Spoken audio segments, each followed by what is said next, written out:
Welcome students, welcome to ज्ञान wisdom. आज के इस छोटे से क्लास में हम देखने वाले हैं, क्या देखेंगे 6-7, चलो ठीक है मैं वो देख रहा था रिकॉर्डिंग ऑन हुआ है कि नहीं। ठीक है, सो आज हम इंग्लिश का इंपॉर्टेंट क्वेश्चन लेकर आए हैं। आई नो कि बहुत कम समय है, आप लोग के पास 5-6 दिन ही बचा हुआ है, तो जितना मैं दे रहा हूँ उतना आप ट्राई कीजिएगा करने का। इसका 50% भी कर लेते हो तो आपका एग्ज़ाम में पास होने के चांसेस पूरे बढ़ जाएंगे। ठीक है, हालांकि 11 का कॉपी उतना मतलब स्ट्रिक्टली चेक तो नहीं किया जाता है क्योंकि कॉलेज खुद ही से करता है, बट फिर भी अपने तरफ से सेफर जोन में रहना ज़्यादा सही है। ठीक है, सो मैं फर्स्ट पार्ट आज दे रहा हूँ और एक और पार्ट इसका दे दूंगा तो आपका इंग्लिश का आ जाएगा। देन आप लोग अगर बोलोगे कि राइटिंग स्किल्स का भी चाहिए तो भी आप मुझे बता सकते हो कमेंट में। ठीक है, पर्सनली व्हाट्सएप ना करो तो ठीक है, आप कमेंट में बता देना, मैं देख लूँगा। सो पोर्ट्रेट ऑफ लेडी, सबसे पहला है what was grandmother's reaction when the writer told him about learning music lesson. ठीक है, तो ये वाला क्वेश्चन आता है अपना, या what was her views about learning music. तो उनके हिसाब से जो म्यूजिक सीखना है वो अच्छे लोगों का काम नहीं है, वो थोड़े मतलब नीचे तबके के जो लोग होते हैं उनका काम है, ऐसा उनका मानना था। ठीक है, तो ये वाला चीज़ जो है ये आपका क्वेश्चन बनता है। या फिर इसी को ऐसे पूछा जा सकता है कि how did grandmother think about the music lesson. ठीक है, देन उसके बाद में what do people say about grandmother, क्या लोग कहते थे। या फिर what was hard to believe for the author, तो लोग जो कहते थे उनको मतलब एक समय में वो बहुत क्यूट थी, ये बात कहा जाता था, प्रिटी थी, तो ये चीज़ जो है ऑथर को अच्छा नहीं लगता है, मतलब उनको नहीं लगता है कि दादी कभी भी क्यूट या प्रिटी रही होगी। ठीक है, what was the thought that was almost revolting, तो वही बात है ना, दोनों का मीनिंग सेम ही हो रहा है इस क्वेश्चन में भी। मेंशन 3 फेजेस, हाँ ऑथर का जो रिलेशनशिप है वो ग्रैंड मदर के साथ में कैसे चेंज होता है या क्या क्या फेजेस ऑफ रिलेशनशिप था, तो ये आपके बुक का ही क्वेश्चन है एनसीईआरटी का, तो एग्जैक्ट क्वेश्चन भी आपसे पूछा जा सकता है। या फिर इसी को बना के ऐसे बोल देगा, describe the changing relationship between author and the grandmother. ठीक है, did their feeling for each other change और नॉट, इस तरह से पूछ सकता है। 3 ways that author's grandmother spent her day after he grew up, मतलब जब ऑथर जब बड़ा हो जाते हैं तो फिर कैसे जो है ग्रैंड मदर अपना दिन बिताती है, तो ये भी क्वेश्चन बन सकता है।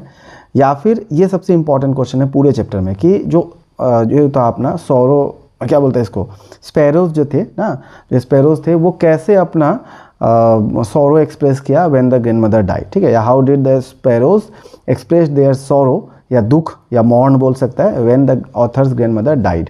इसी क्वेश्चन को अलग अलग फॉर्मेट में बार बार पूछा गया है, हालांकि यहाँ पे ईयर एक बार लगाया होगा, बट और वैसे मुझे ज़्यादा समय नहीं मिला तो जो मेरे पास में पहले वाला फाइल था मैं वही आप लोगों को दे रहा हूँ, और बट ये पूरा इंपॉर्टेंट है आपके लिए। ठीक है, इतना आप करके जाइएगा, देखिएगा आपके एग्जाम में इसके बाहर और कुछ नहीं आया होगा। टेस्ट करने के लिए आप क्या कर सकते हो, मैं जो क्वेश्चन दे रहा हूँ आप अपने वो प्री वाले पेपर से मिला लो। ठीक है, आपको पता चल जाएगा कि मैंने जो क्वेश्चन यहाँ पे दे रखा है वही सेम क्वेश्चन आपके प्री में भी पूछा होगा।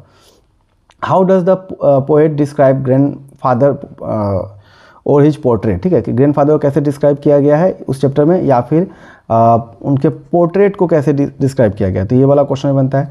कई बार क्वेश्चन में कैरेक्टर स्केच बोलता है, तो कैरेक्टर स्केच का मतलब फोटो बनाना नहीं होता है, हाँ याद रखिएगा, उनके बारे में लिखना होता है। हाँ, draw a character sketch of Khushwant Singh grand father, ये सब क्वेश्चन एक ही है, हाँ बस पूछने का तरीका अलग अलग है। तो खुशवंत सिंह के ग्रैंड फादर के बारे में अपने को पढ़ लेना है, सेम तरह से खुशवंत सिंह के दादी के बारे में भी जितना आप पढ़ रखे हो उतना आपको जान के रखना है जो भी आपने पढ़ रखा है। ठीक है, तो अलग अलग फॉर्मेट में क्वेश्चन पूछेगा, जैसे आप देख सकते हो कि describe his, how does poet describe his, यहाँ पे पोएट ऐसे दिया हुआ है, हालांकि राइटर या ऑथर होना चाहिए था। Write few words about grandmother, character sketch of grandmother, या फिर इसी को ऐसे कह दे दिया है, draw a character sketch of Khushwant Singh grandmother, है ना, as portrait in the portrait of lady. तो ये सारे क्वेश्चंस बन जाते हैं आपके। ओके, सो एक चैप्टर का मैंने आपको सारा क्वेश्चंस दे दिया, अब हम बढ़ते हैं दूसरा चैप्टर की तरफ, एल्बर्ट आइंस्टाइन एट स्कूल। इससे भी बहुत सारा क्वेश्चन आपका कॉमन गिरता है, एक तो लॉन्ग क्वेश्चन रहने का चांस रहता है यहाँ से, और एक आपका रहता है शॉर्ट क्वेश्चन। ठीक है, सो एल्बर्ट आइंस्टाइन का आइडिया ऑफ एजुकेशन क्या था, या व्यूज़ ऑन एजुकेशन क्या था,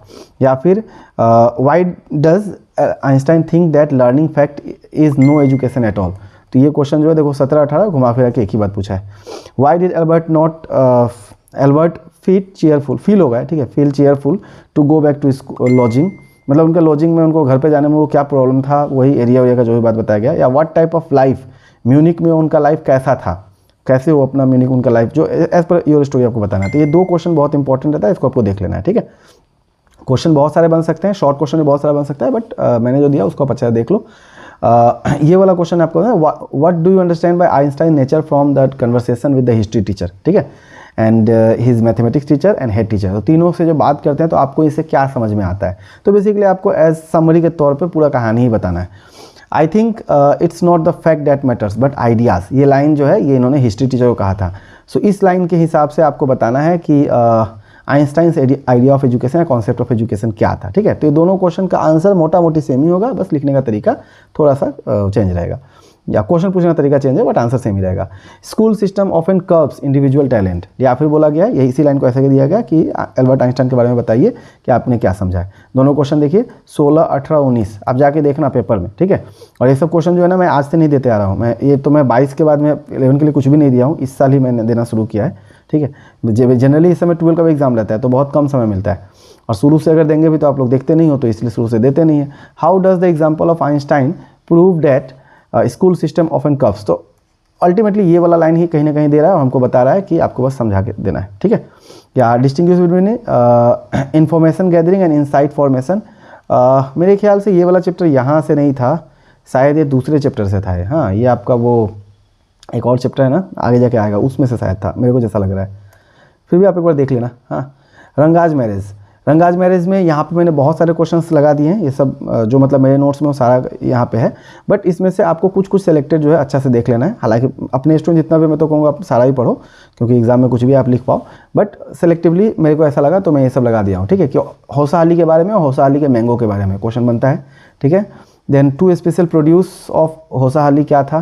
ठीक है, उसके बाद में Ranga what happens when Ranga return to his village, जब वो गांव से 6 महीना बाद जब वो आता है शहर से अपने गांव में तो क्या होता है, इसका क्वेश्चन बन सकता है। या फिर वो उसका होम कमिंग एक ग्रेट इवेंट बन जाता है, क्यों, वो जो ओल्ड लेडी है वो क्या करती है, उसका जनेवरा चेक करती है ना, कि जनेवरा इज स्टिल देयर, मतलब he has not lost his cast, ये वाला बात जो है। तो ये जो क्वेश्चन है ना 5 और 6 मोटा मोटी इसके आंसर सिमिलर ही होंगे। ठीक है, what has happened is disgraceful believe me says the narrator, what does he refer to, how does he illustrates points of view, तो ये वाला क्वेश्चन भी आपके लिए इंपॉर्टेंट रहेगा उस चैप्टर से। उसके अलावा ये सारे क्वेश्चंस है, आप चाहो तो देख सकते हो। हाँ, रंगा के हिसाब से किससे शादी करना चाहिए, ये वाला क्वेश्चन भी बनता है।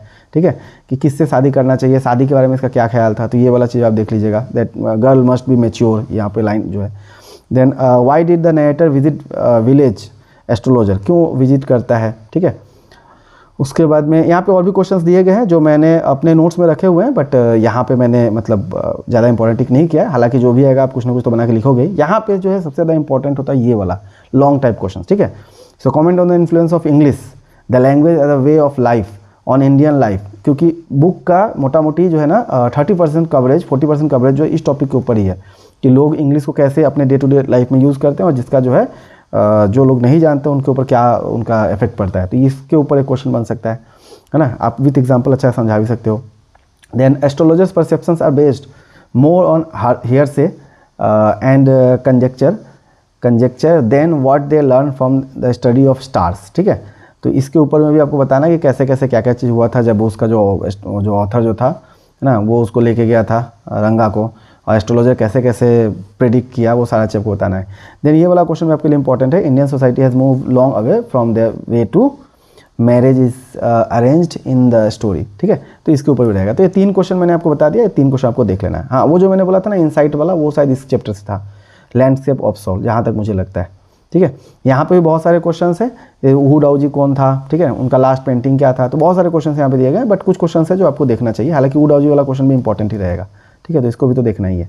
उसके बाद में क्या लिखा गया, IMP। हाँ, उसके बाद में यहाँ पे क्वेश्चन है what were the things that the emperor admired on painting, या व्हाट वेयर द थिंग्स और sceneries involve in the painting. ठीक है, तो ये वाला क्वेश्चन आपके लिए रहेगा। Then 2 books found in China's classical education that are about spirit story, तो आपको कोई 2 बुक का नाम बताना है। Then what was the name of master blacksmith. ठीक है, मास्टर ब्लैक स्मिथ जो था उसका क्या नाम था। ठीक है, then what are the 2 words represent the word, word नहीं हो शायद वर्ल्ड होना चाहिए यहाँ पे। हाँ, वर्ल्ड होना चाहिए, वर्ल्ड ना, लैंडस्केप। अच्छा, लैंडस्केप जो है इसमें 2 वर्ड क्या क्या है उसके बारे में बताया जा रहा है, तब ठीक ही था। ओके, देन उसके बाद में शानसुई का कॉन्सेप्ट क्या है, what is the concept of shanshui या मीनिंग ऑफ शानसुई। ठीक है, देन यांग और इन किसको कहा गया है, किसी से कंपेयर किया गया है, तो ये सारा चीज़ आपको देखना चाहिए। ठीक है, रॉक गार्डन के ऊपर नेक्स्ट चंद वाला जो वाला आपको देखना चाहिए।